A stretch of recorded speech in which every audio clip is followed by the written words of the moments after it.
Greetings and welcome to Advanced Email Marketing. Today we're going to show you how to take your email marketing to the next level with powerful tools to engage your audience. We're going to show you how to grow your contacts, personalize campaigns, and use automation to save time and win business. I'm Dixie. My co-host is Katrine. We're from Easy Marketing. We want this webinar to be as interactive as possible, so please find the question window and use that to ask questions throughout our presentation.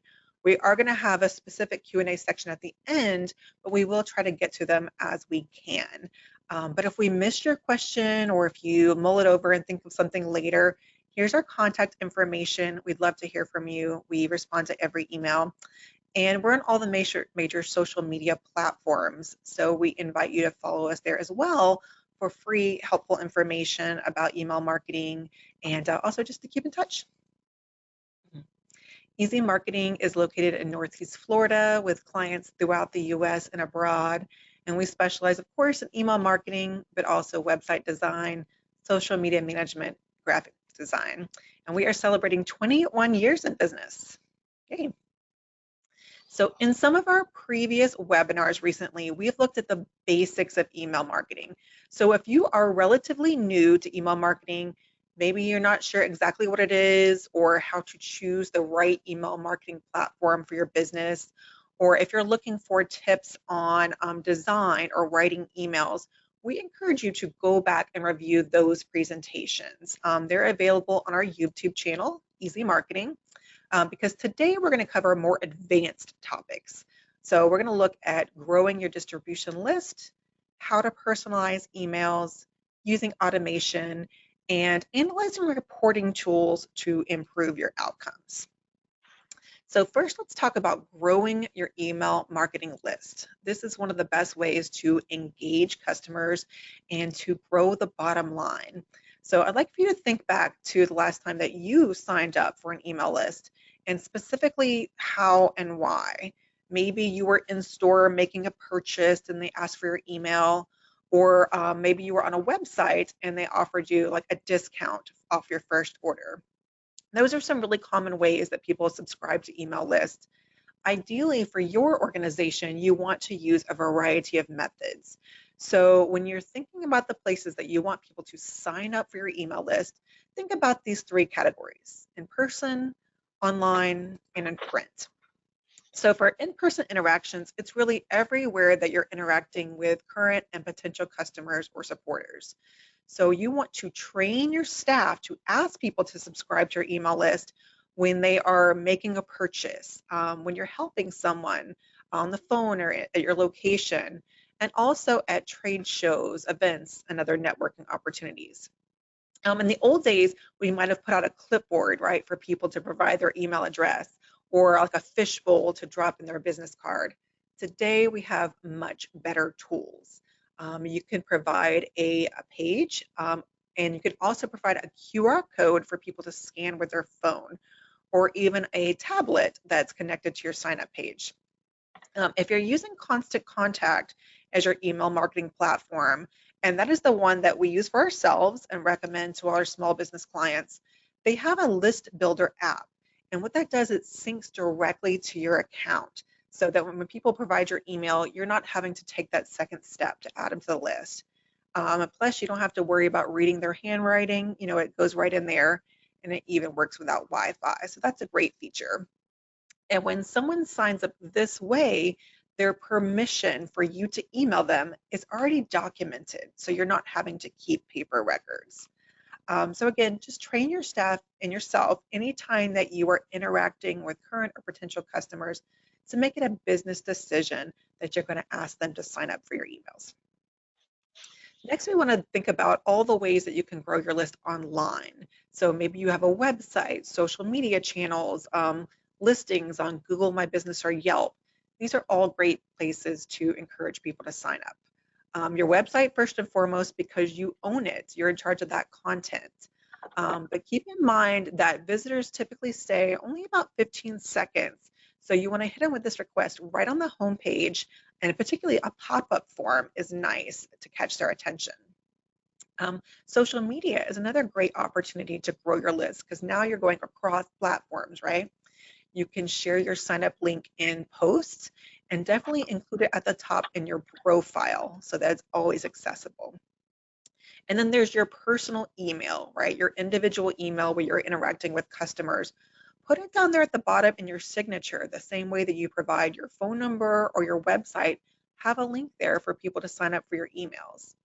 And always take the opportunity during the online purchase process. So you want to turn on that option within your shopping cart or your payment tool to collect emails. Using Constant Contact or whatever provider you choose can help you with what we call a landing page, which is a specific link that you can use to collect emails for marketing purposes. Yeah, and then I'm going to show you when we go live and you see my screen a little bit later, I'm going to show how we have that set up on our website. So if I forget, remind me, Dixie. Okay, that would be great.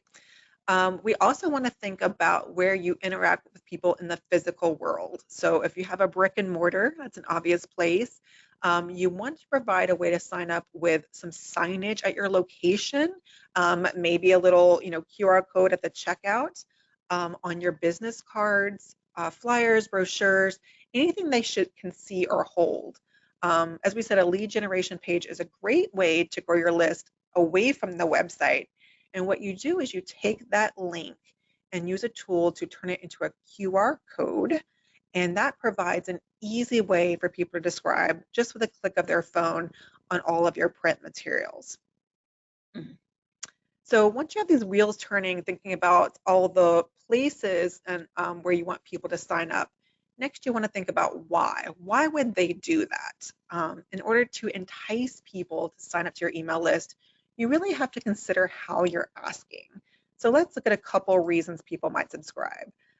First, in order to receive a discount or a promotion. So that's me. If you give me like a 10% discount, sign me up. I'm your girl.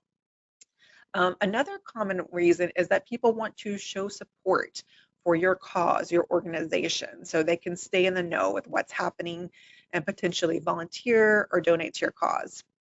And then there are those who like to receive exclusive content. So this is great for service companies, realtors.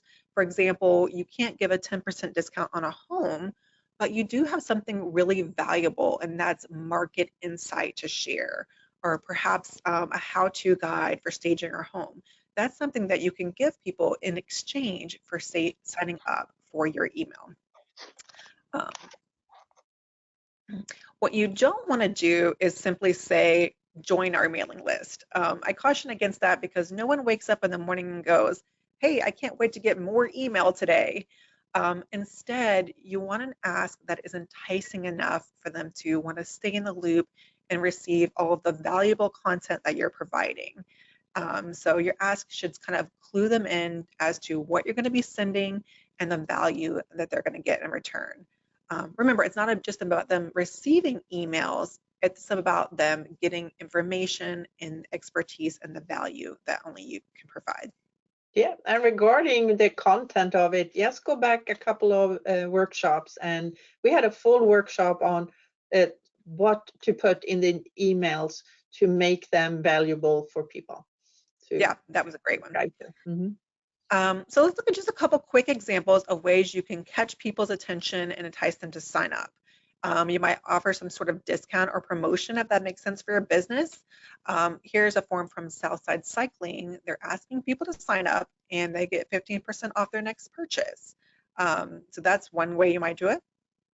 For those of you that are in nonprofit organizations, you can ask people to show their support and help you make a difference.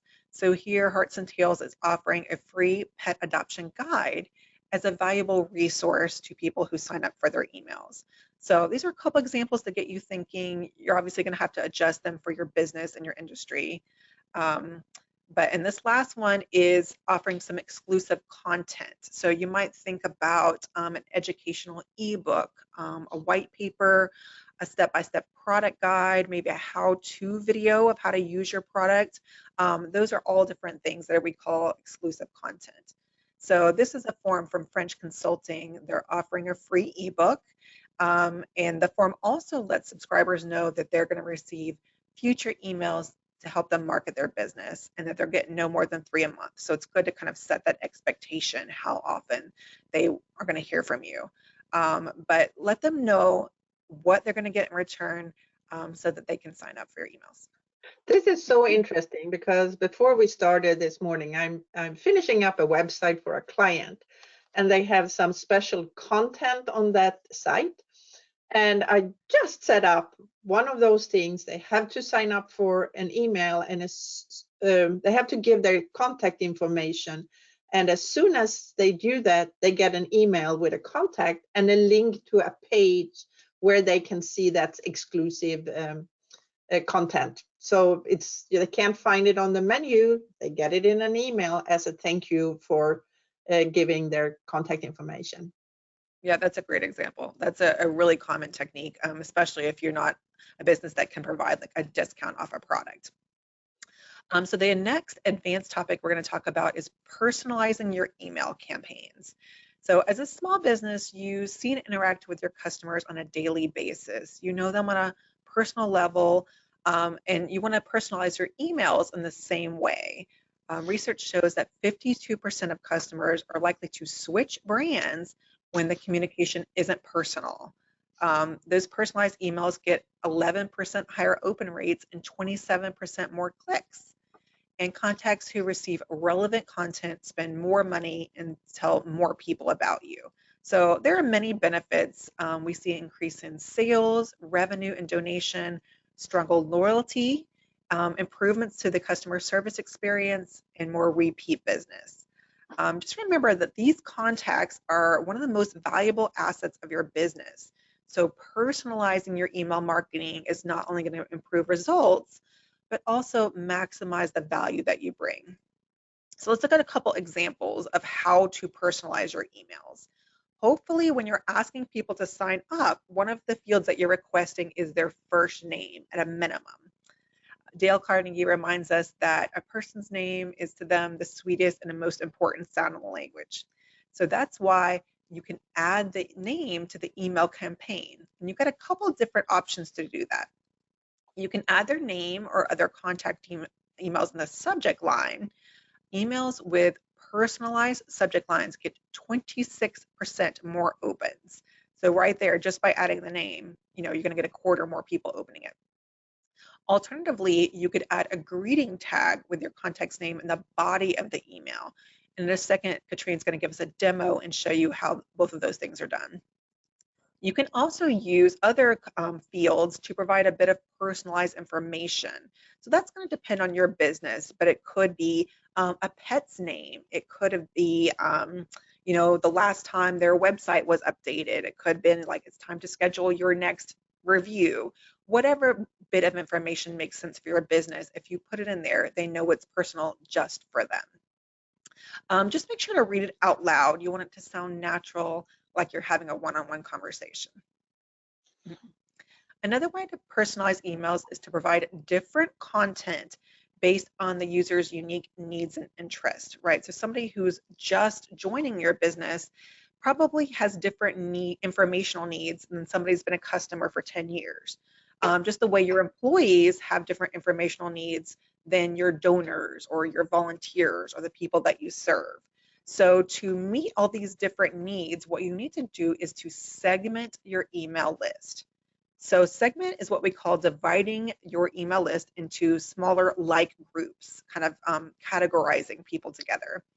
And how you do it is going to depend on your organization, but they're going to have similar needs, wants, or demand characteristics.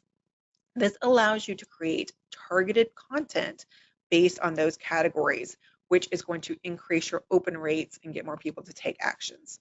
So think about things like demographics and other characteristics. You might, depending on your have a geolocation, so you can tell people what's the closest place to visit, or what is the event that makes sense for them. And you can also target them based on behaviors or patterns of how they've interacted with your business. So that can include purchases, but you can also utilize information about where they are clicking in your emails. So let me show you how that works. We call that click segmentation. So depending on how you're going to segment your list, you need to collect information, right, about your groups of content. And the good news is there's lots of ways to do that. If you want to segment based on behavior, you can find some of that information in your CRM or your email marketing reports. This is click segmentation. So what that means is when somebody clicks on something within your email, so maybe they click on a sign up button, or maybe they click on a read more button. Now we know something, right? They're interested in that particular topic. Or if they click on a product, we know they're interested in that particular product. With click segmentation, you add links to your email and enable that feature. So when they click, they on the front end get directed to wherever they need to go, to buy the product or to sign up for the thing. But on the back end, they're automatically added to a separate list that you've chosen. So that allows you to understand what your contacts are interested in. And then the next time you create an email, you don't have to send it to everyone, but just the people who are really interested, have demonstrated an interest in that particular product or service that you offer. So in this example from, go ahead. Okay. No, you have examples there. I just came Yeah. up with one example that I don't think you have here. Let's say that you have a store with exclusive children's clothing, and you have one button for boys and one for girls, and people can go in and look at your website. Anyone clicking on boys, next time you are showing boys clothing, that's who you send. You don't send that to the ones that are interested in girls. So Absolutely. Absolutely. So with one click, they get what they need, but also you get information that helps you to personalize your content in the future. Excellent. So that's one way to use click segmentation. However, if another way is to send like a poll, right? So you can have like multiple topics and have buttons, and each of those is enabled with click segmentation. So in this example, we've seen Half Moon Yoga has 3 different buttons about different types of yoga classes. So when people click on a button, now we know, hey, they're interested in hot yoga. And so we can add them to that particular list. So that's just another way of purposefully sending out emails to kind of collect information about what people are interested in. So once you've segmented your contacts into different groups, then you'll be ready to send personalized, more targeted information that meets the unique needs of each subscriber. So I'm going to turn it over to Katrine to show us a little bit about how that works. All right. Okay, do I need to click on something to show my I have screen? clicked. Okay, show my screen. Perfect, perfect. The first thing I wanted to show you though was, I'm going to pull this in. We talked about expanding your email list and to put things on your website. So I'm actually going to pull up our website and then I'm going to later show you where in Constant Contact you can see this thing. So when someone opens up our website and they are interested enough for the website, so they start to scroll down. Just a little while later, and I have that on a timer, can you see this box that shows up here, join our newsletter? This is where you enter your email list and it pops up. So this is one of the functions that are built into Constant Contact where you can create this and plug that into your website. So I just wanted you to see how that is working. And then of course we have the more simple one. We have that on our contact list where someone clicks on sign up for newsletter and we are ending up at a landing page. Dixie talked about creating a QR code. So in Constant Contact, you go in and create a landing page just like this, and you link everyone on the QR code to that page. So let's jump into Constant Contact.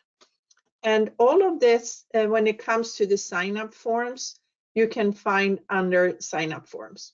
So if you look at the top of your platform, you're going to find several different ways of creating sign-up forms. There are pop-ups, flyouts, banners, inline, and then the lead generation landing page. and even Facebook lead ads. That is something you can set up. So I just wanted you to see all of this since we talked about how to expand the contacts on your email list. Okay, the second thing we were going to look at, it was how to personalize your emails. And I have created a sample email right here. And yes, as Dixie said, that the opening rate is much higher if we are able to personalize them. So this email simply say, if we go up and look at the email settings here, if you look at the very top, I'm going to turn on this. This part is what it's going to look like in most people's inbox. So it says, come and join our next workshop. And that's fine, but we have collected their first name, so it would be so much nicer to be able to add their first name instead.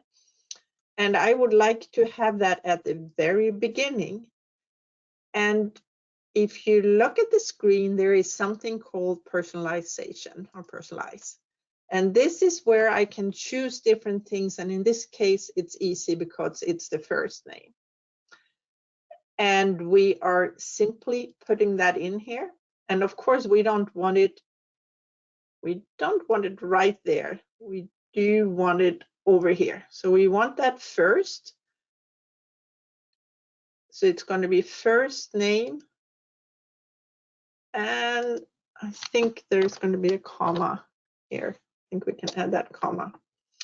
And that is what's going to show up. So you can see what that's going to look like. It's going to look like, Katrine, come and join us at next workshop. So that makes it stand out much more in your inbox or people's inbox because it actually has your name. And the second part Dixie talked about was to even include it in your email. So here is a regular text box, and we can simply go in and edit this text box. And in here we have the function insert. And again, we're going to have a greeting tag. And they suggest that we say hello, first name and comma, or we say greetings, or we can actually say nothing, whatever works best in your email. So we needed to have something. I'm sorry. We needed so if we don't have their first name, it's going to say greetings. Otherwise, it's going to say hello, first name, and comma.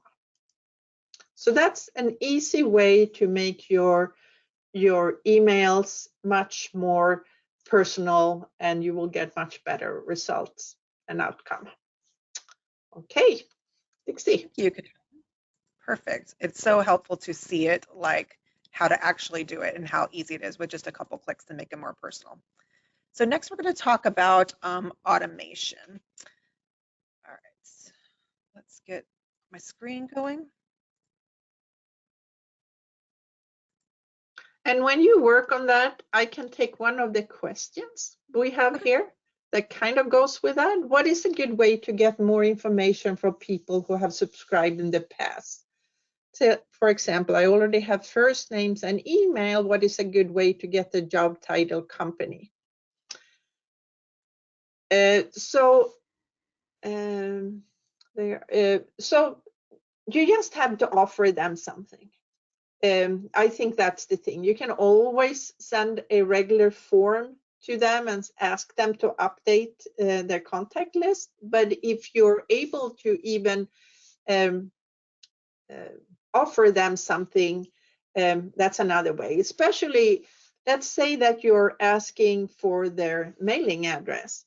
You can always offer anyone that put their title, company name, and address that you will mail them something in the mail, a letter, gift card, whatever it's worth for you. So that is one way.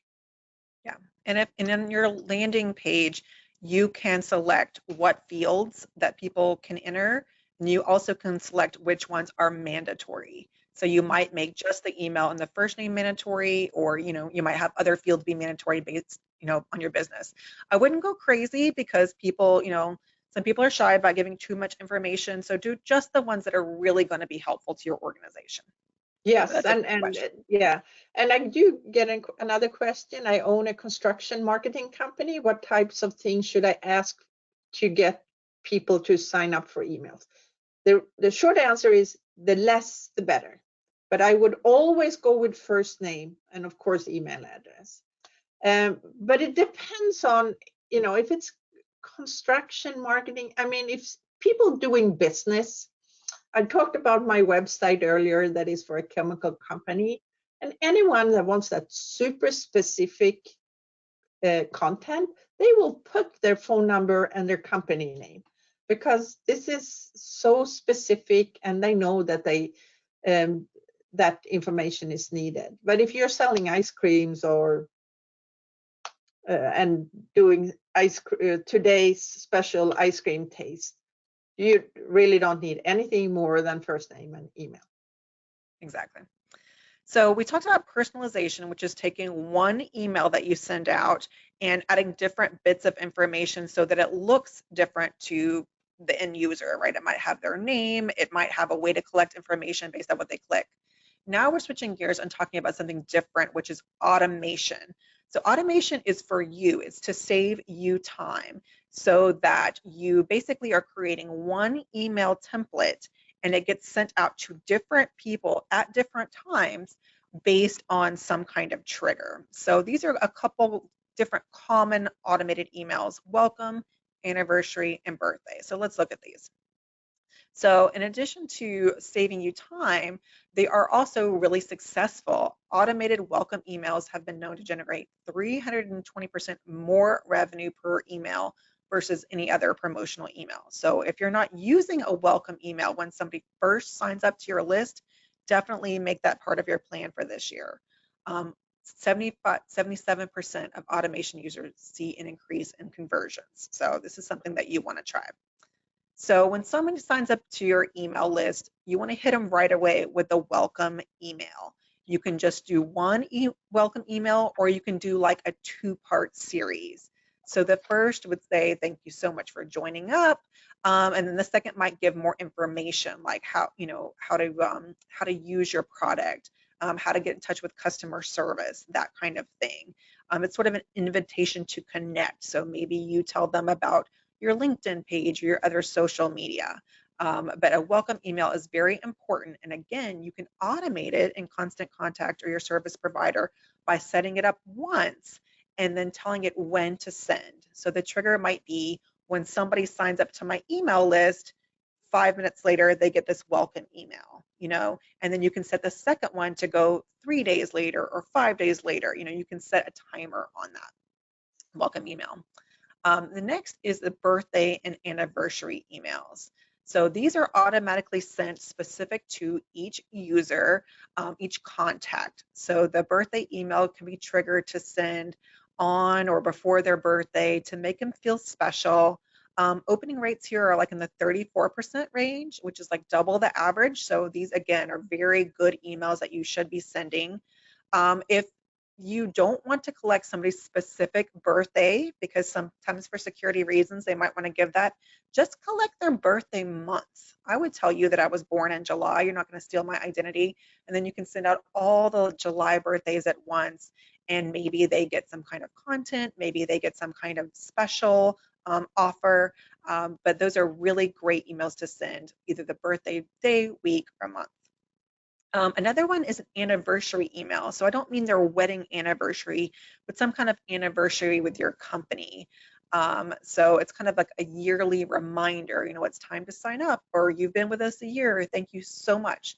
It's a great way to nurture relationships and, again, just provide more personalized content or even reward them for some kind of special milestone. And you can also set up these automated emails in a series. So you can use these in a bunch of different ways. And again, you can have different triggers. The trigger is the thing that starts the automation. So it could be when they open an email, when they click on a specific link within an email, or when they join a specific list. Any of those things can trigger the automated series. So let me give you a couple examples. You might have an informational series. So this is a yoga studio, and they have like 10 of these emails set up, and they go out once a week. So when somebody joins their studio, every week they get an email from them, and they learn like about a new pose, and it tells them, we're going to be focusing on this pose in the next class. So that's a great way to give them more information about your company and, to keep them engaged. The next one, and this is a really common thing for event promotion. So if you have an event coming up, you can't just send the same email 5 times to keep reminding people. Set up an automated series. So the first time, you might highlight some of the event speakers and sessions. The second email might talk more about the location and the venue. The third one might promote other, fun things that are happening, but you have this email set on a trigger that goes out, once a week, every few days leading up to the event. So you save yourself so much time by sitting down, programming all these emails at once, and then they'll go out just like you've automated them. And the last example is a follow-up email. So here's a landscaper has sent out an email about different services, mowing, tree service, design. When the contact clicks learn more about landscape design, again, now we know they're interested in that particular service, and we can set that as a trigger. So anybody who clicks on that, they get an automated email to follow up with more information about that particular service. So this is a way where you can the personalization meets automation. By clicking on that, they can be personalized, added to that segmented list, but also they automatically get an email that follows up to give them more information. All right. So now we're coming to talking about reports and how to use those to evaluate your success. Katrine? Yeah, I just wanted to add, because we are mainly talking about constant contact here, and they have different packages depending on your subscription package with constant contact. Some of this function are one of the higher levels of subscription. So the automation, the welcome is included for everyone, but do you want one of the more advanced ones where you can set up serious, what we call automation? Those are a higher level of subscription with them. But just think about what you can do and how much time you can save, and how more effective your email marketing is. So the difference between $12 a month and $35 a month, when you think about all you can get out of it, is, it shouldn't be a big difference for you. Okay, let's bring in and look at how to use the statistics. And this is including in the package for everyone. And because you have a lot of data in there, and you shouldn't be sitting at night thinking what am I going to do, how I'm going to do things. You do have a lot of the information already in there. So I want to share you my screen. Can you move over, please? Yep. Sure, share me my screen. Okay. So we are actually, the other one was a test account. We are actually in Easy Marketing's account right now. And we are going to go in under reporting. And when we get into reporting, I'm going to right away see what happened the last 30 days here at Constant Contact. I'm going to turn on that little thing here. So we have sent 5,522 emails. And to start with, we can take a look and see. You can see the opening rate, unopening rate, and so on. We have a 36% opening rate, which is pretty good, actually. It's also interesting to find out that most of our clients are opening this on a desktop, because we are working business to business here. So most of you are sitting at work opening our emails. You're not sitting and doing this at night. So that's why we have, but if you have a business where you have mainly mobile, you really need to look at what the mobile version of your email looks like when you create those. We can take a look at the details, but we can also look at the email. So let's take a look at the April newsletter that we sent out. So I'm going to specifically click on that, and we're going to see the different kind of information we have. So to start with, let me see here. Let me show you what the email looked like when we sent it out. And I know we are running over time a little bit. We're sorry. We usually run these workshops with SCORE, and they are an hour and a half, and we're trying to shorten it down to half an hour. Just give us a few more minutes. So this is the email that we sent out in April. And you can take a look at what it looked like. And now we want to take a closer look at what was most interesting for people. And we can actually go in here and look at something called a heat map. With a simple graphic interaction, we can see where people clicked in the email. And you see those, I hope you can see the pink circles here, because they are showing where people clicked and what was most interesting for them. So the main part, we had advertising this workshop. We saw people looked at that. We have a spotlight of a client. People read that blog, but it was mainly the 5 tips for mastering hashtags. And you can actually see that most people clicked on the image here, which remind us that if you heard our workshop before, make sure that you link your images to where you want them to go. So of course we would think that they would click on the button to see the blog, but no, they are clicking on the image and they're clicking on blog and they are watching the videos. So those are the things where people are clicking. So this can be really helpful to get an idea of what people are looking for. We're going to go back to details.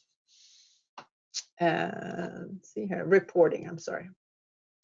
And there are other things you can look at. You can see your bounces, which are not very many, how many are sent. And we also actually resent.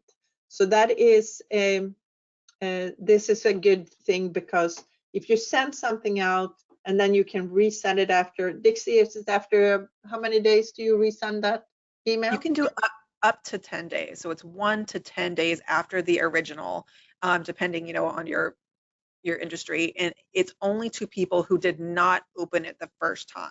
So if they've already opened it, they're not going to get it, a duplicate. Okay, and how many did you? We did ours a week later. A week later, okay. So we can look at all of those different things. Here you do find all the unique and all the links here. So I could click on this one and we will go to that workshop. But Dixie talked about how to, what was the word, Dixie, when you specialize different lists of what people are interested in? There is an automatic part. Yeah, the click segmentation. Yeah, exactly. There is a function, but you can also go in here, and I'm not going to do it because you're going to see people's email addresses, but if I would go in and click here, I would actually see the 21 people that went in and read this article. And I could add those to a special email list, so I could, anytime I send out something about hashtags, which is very specialized, then I would send it to this list. So in here, you have lots and lots of information that you can use to make your email marketing even better. Okay, Dixie. Thank you, Katrine. That was perfect. Okay, now I think we are going to go to your questions. So Katrine, I'll let you look at that question box, and if you haven't typed it in, get them in there now, and we'll try to get to a couple of them.